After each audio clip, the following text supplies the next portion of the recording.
I'm Richard Polt, author of The Typewriter Revolution, a typist's companion for the 21st century. I've always loved typewriters, and I've been collecting them for over 20 years.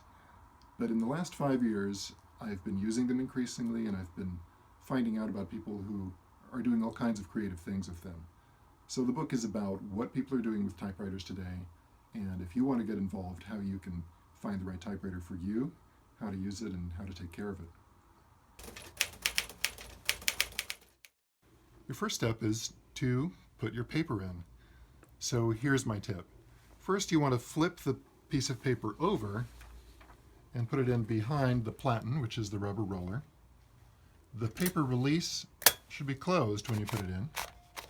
And as it comes out, you want to tuck it under the paper bail. It didn't come in perfectly straight, so you want to open the paper release and just line up the sides of the paper, and you're ready to type. Tip number 2, how to move around on the page. So these knobs will help you move up and down on the page. To move to the left, you just push the carriage over. To move to the right, you need to release the carriage using a carriage release lever, and then you can go wherever you like on the page. Tip number 3, setting margins. Now there are several systems for setting margins, but often you'll find the margin stops right here. Just push them down and slide them to the right place. You might also have to tilt something back to find your margins, or on some typewriters there's an automatic margin button.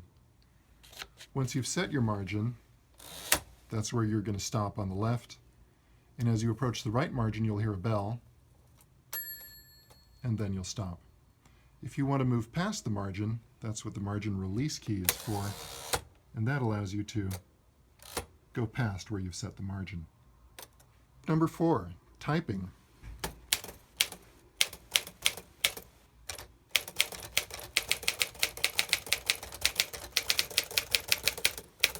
Typing on a typewriter is different from typing on a keyboard for a computer.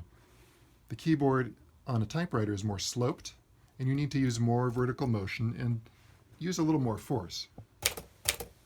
You don't have to mash the keys, but you want to use a staccato touch. Pretend that they're hot and you don't want to keep your fingertip on them very long. There are a few tricks you'll find to using a typewriter keyboard. On most typewriters, the apostrophe is going to be over the 8, so Shift 8. Quotation marks are over the 2.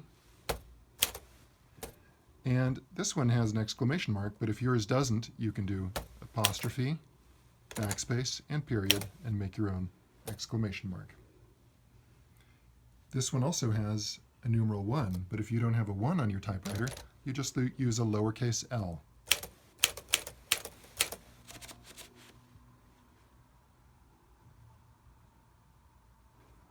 Tip number 5, returning the carriage.